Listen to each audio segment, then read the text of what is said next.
Visakhapatnam municipal corporation 2025-26 budget సందర్భంగా ఒక్కొక్క కార్పొరేటర్కి 25,000 రూపాయల విలువ కలిగినటువంటి షాపింగ్ మాల్ గిఫ్ట్ని జీవీఎంసీ ఇచ్చింది. ఈ చర్యను సిపిఎం పార్టీ తీవ్రంగా ఖండిస్తుంది. సిపిఎం పార్టీ కార్పొరేటర్గా ఈ కూపన్లు నేను తిరిగి జీవీఎంసీకి ఇస్తూ తిరస్కరిస్తూ ఉన్నాను. అలాగే మిగిలినటువంటి తెలుగుదేశం, జనసేన, వైసీపీ, బీజేపీ కార్పొరేటర్లు కూడా వారికి ఇచ్చినటువంటి కూపన్లు తిరస్కరించాలని నేను విజ్ఞప్తి చేస్తున్నాను. కార్పొరేటర్లతో పాటు ఆ పార్టీకి చెందినటువంటి ఎమ్మెల్యేలు, ఎంపీలు, ఎమ్మెల్సీలకు కూడా ఈ గిఫ్ట్ కూపన్లు కార్పొరేషన్ వారు ఇచ్చారు. ఎమ్మెల్యేలు, ఎంపీలు వాళ్ళేం పేదవాళ్ళేం కాదు. అందువల్ల వారికి నేను విజ్ఞప్తి చేస్తున్నాను, మీ పార్టీలకు సంబంధించినటువంటి కార్పొరేటర్లు మీరు కూడా ఈ కూపన్లు తిరిగి జీవీఎంసీకి ఇస్తూ తిరస్కరిస్తూ ప్రజలకి తెలియజేయాలనేది నేను వారికి కూడా విజ్ఞప్తి చేస్తూ ఉన్నాను. ఇది ప్రజల సొమ్ము. విశాఖపట్నం ప్రజలు ఆస్తి పన్ను, నీటి ఛార్జీలు, అలాగే బిల్డింగ్ ఛార్జీలు, ట్రేడ్ లైసెన్సులు రకరకాల రూపంలో వాళ్ళ కష్టార్జితం పన్నుల రూపంలో జీవీఎంసీకి చెల్లిస్తూ ఉన్నారు. ఆ సొమ్ముని బడ్జెట్ సందర్భంగా కార్పొరేటర్లకి, ఎమ్మెల్యేలకి, ఎంపీలకి ఈ 25,000 రూపాయల గిఫ్ట్ కూపన్లు, సుమారు 30 లక్షల రూపాయల గిఫ్ట్లు కూపన్లు ఎలా ఇస్తారండి? ఎవరి సొమ్ము అండి ఇది?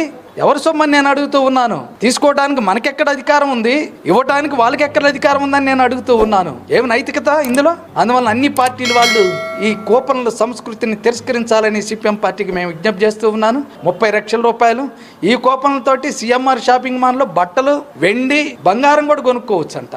మరి ఎంత విచిత్రంగా ఉందండి ఇది.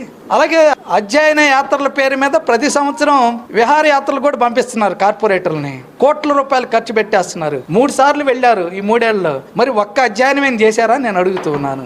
ఒక్క అధ్యయనం రిపోర్ట్ ఏమైనా తీసుకొచ్చారా నేను అడుగుతూ ఉన్నాను. అధ్యయనం లేదు, రిపోర్టు లేదు, విహారాలు చేసి వచ్చి ఒకటి మాట తీసుకొచ్చారు. విశాఖపట్నం మున్సిపల్ కార్పొరేషన్ కి ఆస్తి పన్నుని ఆస్తి విలువ ఆధారంగా మార్చేసి ఎడాపెడా ఆస్తి పన్నుని పెంచేశారు. ప్రతి సంవత్సరం 15% పెంచడానికి నిర్ణయం చేసి 3 ఏళ్ల నుంచి ప్రజల మీద వాతలు పెడుతూ ఉన్నారు. దీనికి మాత్రం చేతులు ఎత్తేస్తున్నారు.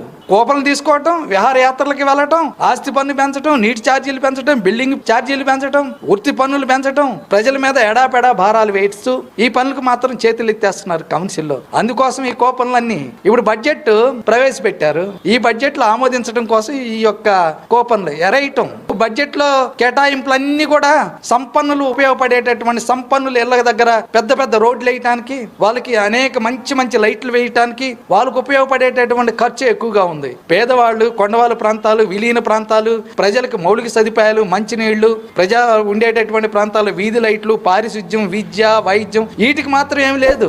వీటికి మాత్రం తగ్గించేసి వాళ్ళకి మాత్రం ఖర్చు పెట్టారు. కాంట్రాక్టర్లు బాగా 100 కోట్ల రూపాయలు లాభాలు వచ్చేటటువంటి ప్రాజెక్టులు పెట్టేసి విశాఖపట్నాన్ని దెబ్బతీస్తూ ఉన్నారు. ఈ కూటమి ప్రభుత్వం వచ్చిన తర్వాత ఈ తీరు మారిద్ది అనుకున్నారు, కానీ ఆశించాం, కానీ ఏం మారలేదు.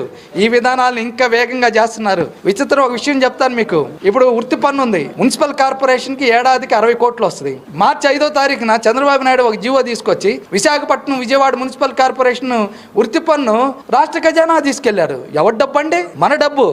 ఈ 9 నెలల కాలం ₹1 ఇవ్వలేదు మున్సిపల్ కార్పొరేషన్కి, విశాఖపట్నానికి 60 కోట్ల రూపాయలు లాగేసుకున్నారు. మరి చాలా అన్యాయం కదండి. ఆస్తి పన్ను 15% రద్దు చేస్తాం, ప్రతి ఏడా పెంచేటటువంటి విధానాన్ని సమీక్ష చేసి రద్దు చేస్తాం అని చెప్పాడు ఎన్నికల్లో. కానీ ఈ 9 నెలల కాలంలో ఆస్తి పన్ను పెంచేటటువంటి విధానంలో మార్పు తీసుకురాలేదు. 15% పెంచుతూనే ఉన్నారు. ఆస్తి పన్ను, ఆస్తి విలువ ఆధార విధానాన్ని సమీక్ష చేస్తామన్నారు, సమీక్ష చేయలేదు, దాన్ని రద్దు చేయలేదు. ఇప్పుడు యూజర్ ఛార్జీలు చెత్త మీద రద్దు చేసి దొడ్డిదారిన ఇంకొక రూపంలో తీసుకురాబోతూ ఉన్నారు. బిల్డింగ్ ఛార్జీలు పెంచబోతూ ఉన్నారు.